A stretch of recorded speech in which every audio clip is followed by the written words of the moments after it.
ನೋಡಿ, ಇದು charge sheet ಸಲ್ಲಿಕೆ ಆಗ್ತಾ ಇದೆ. 1,000 ಪುಟಗಳ ಚಾರ್ಜ್ ಶೀಟ್ ಸಲ್ಲಿಕೆ. 20ಕ್ಕೂ ಹೆಚ್ಚು ಸಾಕ್ಷಿಗಳು ಎಕ್ಸ್ಟ್ರಾ ಕೊಡ್ತಾ ಇದ್ದಾರೆ. ನಾವು ಅವತ್ತೇ ಹೇಳಿದ್ವಿ, ಇದು ಮೊದಲನೇ ಇದೇನಲ್ಲ, 2, 3 ಇನ್ನೂ ಕೊಡ್ಬೋದು ಬೇಕಿದ್ರೆ, ಇಲ್ಲ ಅಂತಲ್ಲ.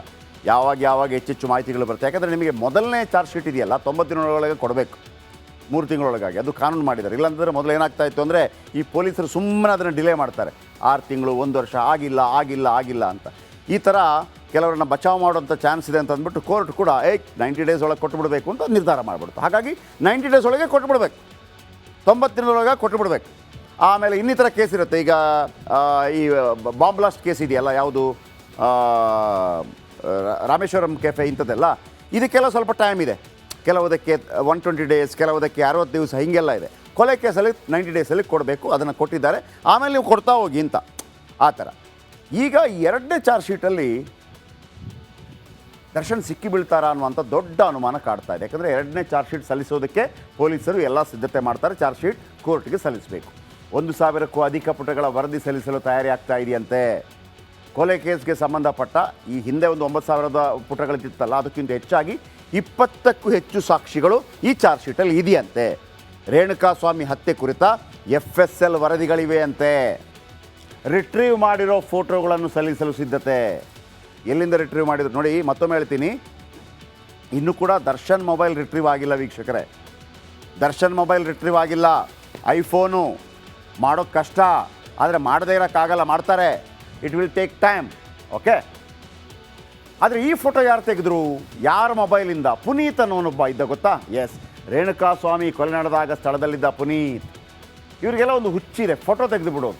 ಯಾವ ಟೈಮು ಏನಾಗುತ್ತೆ ಗೊತ್ತಿರೋದಿಲ್ಲ. ಇಷ್ಟು ಮಾರಣಾಂತಿಕ ಆಗುತ್ತೆ ಅಂತ ಗೊತ್ತಿರಲಿಕ್ಕೆ ಸಾಧ್ಯ ಇಲ್ಲ. ಬಾಸ್ ಇದ್ದಾರೆ, ಎಲ್ಲ ಸಂಭಾಳಿಸ್ತಾರೆ ಅಂತ ಅಂದ್ಕೊಂಡಿರ್ಬೋದು.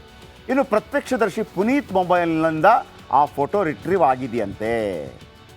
ಅಲ್ಲಿ ಪಟ್ಟಣಗೆರೆ ಶೆಡ್ನಲ್ಲಿ ತನ್ನ ಗ್ಯಾಂಗ್ ಜೊತೆ ನಿಂತು ಒಂದು ಫೋಟೋ ತೆಗೆಸ್ಕೊಂಡಿದ್ದಾರಂತೆ ದರ್ಶನ್. ರೇಣುಕಾಸ್ವಾಮಿ ಶವದ ಬಳಿ ದರ್ಶನ್ ನಿಂತಿರುವ ಫೋಟೋ ಇದೆಯಂತೆ. ಆಮೇಲೆ ಇನ್ನೊಬ್ಬ ಇದ್ನಲ್ಲ, ಓತಿಕ್ಯಾತ ಪವನ್ ಮೊಬೈಲ್ನಿಂದಲೂ 2 ಫೋಟೋ ರಿಟ್ರೀವ್ ಆಗಿದೆಯಂತೆ. ಆಮೇಲೆ ಅವನೇನು ಮಾಡ್ತಾನೆ, ಬಂಧನದ ಭಯದಿಂದ ಫೋಟೋ ಡಿಲೀಟ್ ಮಾಡಿರ್ತಾನೆ. ಇಷ್ಟೆಲ್ಲ ಆಯಿತು ಅಂತ ಗೊತ್ತಾಗ ಡಿಲೀಟ್ ಮಾಡಿರ್ತಾನೆ. ಆದರೆ ತುಂಬ ಜನರಿಗೆ ಗೊತ್ತಿಲ್ಲ, ನೀವು ಏನೇ ತಿಪ್ಪರ್ಲಾಗಿ ಹೊಡೀರಿ, ಡಿಲೀಟ್ ಮಾಡಿ, ಬೇರೆ ಬೇರೆ ಬೇರೆ ಬೇರೆ ಬೇರೆ ಬೇರೆ ಕಡೆಗಳಲ್ಲಿ ಅದು ಸಂಗ್ರಹ ಆಗಿರುತ್ತೆ. ಬೇರೆ ಬೇರೆ ಕಡೆಗಳಲ್ಲಿ ಸಂಗ್ರಹ ಆಗಿರುತ್ತೆ. ಒಂದು 4-5 ಕಡೆ ಆದರೂ ಹೋಗಿ ಡಿಲೀಟ್ ಮಾಡಬೇಕಾಗುತ್ತೆ ನೀವು, ಕಂಪ್ಲೀಟ್ ಡಿಲೀಟ್. ಆದರೆ ರಿಟ್ರೀವ್ ಮಾಡಬೇಕು ಅಂತ ಕೂತ್ರೆ ನಿಮಗೆ ರಿಟ್ರೀವ್ ಮಾಡೋಕ್ಕಾಗುತ್ತೆ. ನೋಡಿ, ಪೊಲೀಸರು ಏನು ಮಾಹಿತಿ ಕೊಡ್ತಾರೆ ಅಂದರೆ, ನೀಲಿ ಟೀ ಶರ್ಟ್, ಕಪ್ಪು ಬಣ್ಣದ ಪ್ಯಾಂಟ್ ಧರಿಸಿದ್ರಂತೆ ದರ್ಶನ್. ಇದೇ ಥರ ಇರ್ಬೋದೇನೋ ಗೊತ್ತಿಲ್ಲ. ಶವದ ಜೊತೆ ಫೋಟೋ ತೆಗೆದುಕೊಂಡು ಸಿಕ್ಕಿಬಿತ್ತ ಡಿ ಗ್ಯಾಂಗ್, ಅಥವಾ ನಮಗೊಂದಿರಲಿ ಅನ್ನೋ ಏನೋ ಗೊತ್ತಿಲ್ಲಪ್ಪ. ಒಮ್ಮೊಮ್ಮೆ ಬುದ್ಧಿ ಕೈ ಕೊಟ್ಬಿಡುತ್ತೆ. ಏನು ಮಾಡ್ತೀವಿ ಅಂತ ಗೊತ್ತಿರೋದು, ನನಗೆ ಯಾಕಪ್ಪ ಇಂಥ ಬುದ್ಧಿ ಬಂದು ಅಂತ ಆಮೇಲೆ ಅನೇಕರು ಥಿಂಕ್ ಮಾಡಿರ್ತಾರೆ, ಇದು ಬೇಕಿತ್ತು ನನಗೆ ಅಂತೇಳಿ. ಬೇಡ, ಈ ಥರ ಆಗಿದೆ. ಇದು ಲೇಟೆಸ್ಟ್ ಸುದ್ದಿ. ಓಕೆ ನೋಡಿ, ಇದು ಚಾರ್ಜ್ ಶೀಟ್ ಸಲ್ಲಿಕೆ ಆಗ್ತಾ ಇದೆ. 1,000 ಪುಟಗಳ ಚಾರ್ಜ್ ಶೀಟ್ ಸಲ್ಲಿಕೆ. 20ಕ್ಕೂ ಹೆಚ್ಚು ಸಾಕ್ಷಿಗಳು ಎಕ್ಸ್ಟ್ರಾ ಕೊಡ್ತಾ ಇದ್ದಾರೆ. ನಾವು ಅವತ್ತೇ ಹೇಳಿದ್ವಿ, ಇದು ಮೊದಲನೇ ಇದೇನಲ್ಲ, 2, 3 ಇನ್ನೂ ಕೊಡ್ಬೋದು ಬೇಕಿದ್ರೆ, ಇಲ್ಲ ಅಂತಲ್ಲ. ಯಾವಾಗ ಹೆಚ್ಚೆಚ್ಚು ಮಾಹಿತಿಗಳು ಬರುತ್ತೆ. ಯಾಕಂದರೆ ನಿಮಗೆ ಮೊದಲನೇ ಚಾರ್ಜ್ ಶೀಟ್ ಇದೆಯಲ್ಲ 90 ದಿನಗಳೊಳಗೆ ಕೊಡಬೇಕು, 3 ತಿಂಗಳೊಳಗಾಗಿ. ಅದು ಕಾನೂನು ಮಾಡಿದ್ದಾರೆ. ಇಲ್ಲಾಂದರೆ ಮೊದಲು ಏನಾಗ್ತಾ ಇತ್ತು ಅಂದರೆ ಈ ಪೊಲೀಸರು ಸುಮ್ಮನೆ ಅದನ್ನು ಡಿಲೇ ಮಾಡ್ತಾರೆ. 6 ತಿಂಗಳು, 1 ವರ್ಷ, ಆಗಿಲ್ಲ ಅಂತ. ಈ ಥರ ಕೆಲವರನ್ನ ಬಚಾವ್ ಮಾಡೋಂಥ ಚಾನ್ಸ್ ಇದೆ ಅಂತ ಅಂದ್ಬಿಟ್ಟು ಕೋರ್ಟ್ ಕೂಡ 90 ಡೇಸ್ ಒಳಗೆ ಕೊಟ್ಟುಬಿಡಬೇಕು ಅಂತ ನಿರ್ಧಾರ ಮಾಡಿಬಿಡ್ತು. ಹಾಗಾಗಿ 90 ಡೇಸ್ ಒಳಗೆ ಕೊಟ್ಟುಬಿಡ್ಬೇಕು, 90 ದಿನದೊಳಗೆ ಕೊಟ್ಟುಬಿಡ್ಬೇಕು.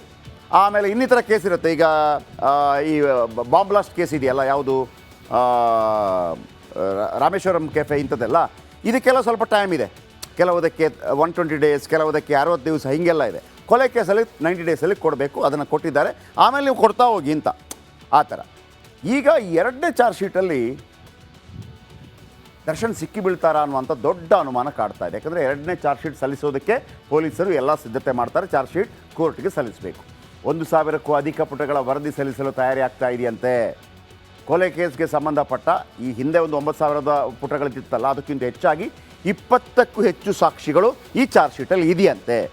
ರೇಣುಕಾಸ್ವಾಮಿ ಹತ್ಯೆ ಕುರಿತ FSL ವರದಿಗಳಿವೆ ಅಂತೆ. ರಿಟ್ರೀವ್ ಮಾಡಿರೋ ಫೋಟೋಗಳನ್ನು ಸಲ್ಲಿಸಲು ಸಿದ್ಧತೆ. ಎಲ್ಲಿಂದ ರಿಟ್ರೀವ್ ಮಾಡಿದ್ರು ನೋಡಿ, ಮತ್ತೊಮ್ಮೆ ಹೇಳ್ತೀನಿ, ಇನ್ನೂ ಕೂಡ ದರ್ಶನ್ ಮೊಬೈಲ್ ರಿಟ್ರೀವ್ ಆಗಿಲ್ಲ ವೀಕ್ಷಕರೇ. ದರ್ಶನ್ ಮೊಬೈಲ್ ರಿಟ್ರೀವ್ ಆಗಿಲ್ಲ.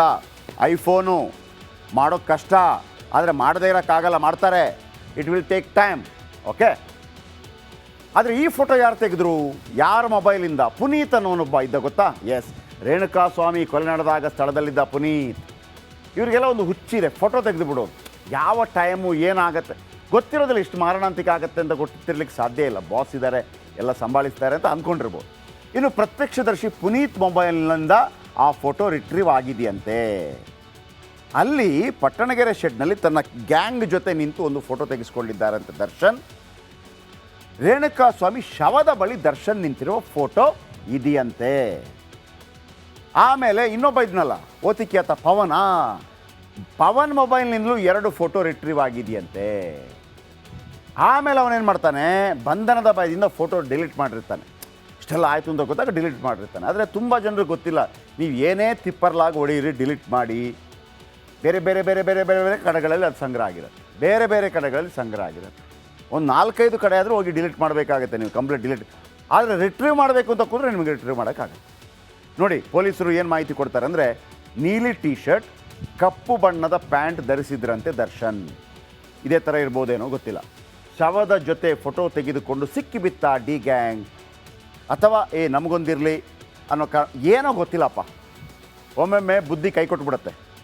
ಏನು ಮಾಡ್ತೀವಿ ಅಂತ ಗೊತ್ತಿರೋರು, ನನಗೆ ಯಾಕಪ್ಪ ಇಂಥ ಬುದ್ಧಿ ಬಂದು ಅಂತ ಆಮೇಲೆ ಅನೇಕರು ಥಿಂಕ್ ಮಾಡಿರ್ತಾರೆ, ಇದು ಬೇಕಿತ್ತು ನನಗೆ ಅಂತೇಳಿ. ಬೇಡ, ಈ ಥರ ಆಗಿದೆ. ಇದು ಲೇಟೆಸ್ಟ್ ಸುದ್ದಿ. ಓಕೆ ನೋಡಿ, ಇದು ಚಾರ್ಜ್ ಶೀಟ್ ಸಲ್ಲಿಕೆ ಆಗ್ತಾ ಇದೆ. 1000 ಪುಟಗಳ ಚಾರ್ಜ್ ಶೀಟ್ ಸಲ್ಲಿಕೆ. 20ಕ್ಕೂ ಹೆಚ್ಚು ಸಾಕ್ಷಿಗಳು ಎಕ್ಸ್ಟ್ರಾ ಕೊಡ್ತಾ ಇದ್ದಾರೆ. ನಾವು ಅವತ್ತೇ ಹೇಳಿದ್ವಿ, ಇದು ಮೊದಲನೇ ಇದೇನಲ್ಲ, 2-3 ಇನ್ನೂ ಕೊಡ್ಬೋದು ಬೇಕಿದ್ರೆ, ಇಲ್ಲ ಅಂತಲ್ಲ. ಯಾವಾಗ ಹೆಚ್ಚೆಚ್ಚು ಮಾಹಿತಿಗಳು ಬರುತ್ತೆ. ಯಾಕಂದರೆ ನಿಮಗೆ ಮೊದಲನೇ ಚಾರ್ಜ್ ಶೀಟ್ ಇದೆಯಲ್ಲ, 90 ದಿನಗಳೊಳಗೆ ಕೊಡಬೇಕು, 3 ತಿಂಗಳೊಳಗಾಗಿ. ಅದು ಕಾನೂನು ಮಾಡಿದ್ದಾರೆ. ಇಲ್ಲಾಂದರೆ ಮೊದಲು ಏನಾಗ್ತಾ ಇತ್ತು ಅಂದರೆ, ಈ ಪೊಲೀಸರು ಸುಮ್ಮನೆ ಅದನ್ನು ಡಿಲೇ ಮಾಡ್ತಾರೆ. 6 ತಿಂಗಳು, 1 ವರ್ಷ, ಆಗಿಲ್ಲ ಅಂತ. ಈ ಥರ ಕೆಲವರನ್ನ ಬಚಾವ್ ಮಾಡೋಂಥ ಚಾನ್ಸ್ ಇದೆ ಅಂತ ಅಂದ್ಬಿಟ್ಟು ಕೋರ್ಟ್ ಕೂಡ 90 ಡೇಸ್ ಒಳಗೆ ಕೊಟ್ಟುಬಿಡಬೇಕು ಅಂತ ನಿರ್ಧಾರ ಮಾಡಿಬಿಡ್ತು. ಹಾಗಾಗಿ 90 ಡೇಸ್ ಒಳಗೆ ಕೊಟ್ಟುಬಿಡ್ಬೇಕು, 90 ದಿನದೊಳಗೆ ಕೊಟ್ಟುಬಿಡ್ಬೇಕು. ಆಮೇಲೆ ಇನ್ನಿತರ ಕೇಸ್ ಇರುತ್ತೆ. ಈಗ ಈ ಬಾಂಬ್ ಬ್ಲಾಸ್ಟ್ ಕೇಸ್ ಇದೆಯಲ್ಲ, ಯಾವುದು ರಾಮೇಶ್ವರಂ ಕೆಫೆ, ಇಂಥದ್ದೆಲ್ಲ, ಇದಕ್ಕೆಲ್ಲ ಸ್ವಲ್ಪ ಟೈಮ್ ಇದೆ. ಕೆಲವುದಕ್ಕೆ 120 ಡೇಸ್, ಕೆಲವುದಕ್ಕೆ 60 ದಿವಸ, ಹೀಗೆಲ್ಲ ಇದೆ. ಕೊಲೆ ಕೇಸಲ್ಲಿ 90 ಡೇಸಲ್ಲಿ ಕೊಡಬೇಕು, ಅದನ್ನು ಕೊಟ್ಟಿದ್ದಾರೆ. ಆಮೇಲೆ ನೀವು ಕೊಡ್ತಾ ಹೋಗಿ ಅಂತ, ಆ ಥರ. ಈಗ 2ನೇ ಚಾರ್ಜ್ ಶೀಟಲ್ಲಿ ದರ್ಶನ್ ಸಿಕ್ಕಿ ಬೀಳ್ತಾರಾ ಅನ್ನುವಂಥ ದೊಡ್ಡ ಅನುಮಾನ ಕಾಡ್ತಾ ಇದೆ. ಯಾಕಂದರೆ 2ನೇ ಚಾರ್ಜ್ ಶೀಟ್ ಸಲ್ಲಿಸೋದಕ್ಕೆ ಪೊಲೀಸರು ಎಲ್ಲ ಸಿದ್ಧತೆ ಮಾಡ್ತಾರೆ. ಚಾರ್ಜ್ ಶೀಟ್ ಕೋರ್ಟ್ಗೆ ಸಲ್ಲಿಸಬೇಕು. 1000ಕ್ಕೂ ಅಧಿಕ ಪುಟಗಳ ವರದಿ ಸಲ್ಲಿಸಲು ತಯಾರಿ ಆಗ್ತಾ ಇದೆಯಂತೆ. ಕೊಲೆ ಕೇಸ್ಗೆ ಸಂಬಂಧಪಟ್ಟ ಈ ಹಿಂದೆ ಒಂದು 9000 ಪುಟಗಳಿತ್ತಲ್ಲ, ಅದಕ್ಕಿಂತ ಹೆಚ್ಚಾಗಿ 20ಕ್ಕೂ ಹೆಚ್ಚು ಸಾಕ್ಷಿಗಳು ಈ ಚಾರ್ಜ್ ಶೀಟಲ್ಲಿ ಇದೆಯಂತೆ. ರೇಣುಕಾಸ್ವಾಮಿ ಹತ್ಯೆ ಕುರಿತ FSL ವರದಿಗಳಿವೆ ಅಂತೆ. ರಿಟ್ರೀವ್ ಮಾಡಿರೋ ಫೋಟೋಗಳನ್ನು ಸಲ್ಲಿಸಲು ಸಿದ್ಧತೆ. ಎಲ್ಲಿಂದ ರಿಟ್ರೀವ್ ಮಾಡಿದ್ರು ನೋಡಿ, ಮತ್ತೊಮ್ಮೆ ಹೇಳ್ತೀನಿ, ಇನ್ನೂ ಕೂಡ ದರ್ಶನ್ ಮೊಬೈಲ್ ರಿಟ್ರೀವ್ ಆಗಿಲ್ಲ ವೀಕ್ಷಕರೇ. ದರ್ಶನ್ ಮೊಬೈಲ್ ರಿಟ್ರೀವ್ ಆಗಿಲ್ಲ. ಐಫೋನು ಮಾಡೋಕ್ಕೆ ಕಷ್ಟ, ಆದರೆ ಮಾಡದೇ ಇರೋಕ್ಕಾಗಲ್ಲ, ಮಾಡ್ತಾರೆ. It will take time. Okay. ಆದರೆ ಈ ಫೋಟೋ ಯಾರು ತೆಗೆದ್ರು, ಯಾರ ಮೊಬೈಲಿಂದ? ಪುನೀತ್ ಅನ್ನೋನೊಬ್ಬ ಇದ್ದ, ಗೊತ್ತಾ? ಎಸ್, ರೇಣುಕಾಸ್ವಾಮಿ ಕೊಲೆ ನಡೆದಾಗ ಸ್ಥಳದಲ್ಲಿದ್ದ ಪುನೀತ್. ಇವರಿಗೆಲ್ಲ ಒಂದು ಹುಚ್ಚಿದೆ, ಫೋಟೋ ತೆಗೆದು ಬಿಡೋದು. ಯಾವ ಟೈಮು ಏನಾಗುತ್ತೆ ಗೊತ್ತಿರೋದಿಲ್ಲ, ಇಷ್ಟು ಮಾರಣಾಂತಿಕ ಆಗುತ್ತೆ ಅಂತ ಗೊತ್ತಿರ್ಲಿಕ್ಕೆ ಸಾಧ್ಯ ಇಲ್ಲ. ಬಾಸ್ ಇದ್ದಾರೆ, ಎಲ್ಲ ಸಂಭಾಳಿಸ್ತಾರೆ ಅಂತ ಅಂದ್ಕೊಂಡಿರ್ಬೋದು. ಇನ್ನು ಪ್ರತ್ಯಕ್ಷದರ್ಶಿ ಪುನೀತ್ ಮೊಬೈಲ್ನಿಂದ ಆ ಫೋಟೋ ರಿಟ್ರೀವ್ ಆಗಿದೆಯಂತೆ. ಅಲ್ಲಿ ಪಟ್ಟಣಗೆರೆ ಶೆಡ್ನಲ್ಲಿ ತನ್ನ ಗ್ಯಾಂಗ್ ಜೊತೆ ನಿಂತು ಒಂದು ಫೋಟೋ ತೆಗೆಸ್ಕೊಂಡಿದ್ದಾರಂತೆ ದರ್ಶನ್.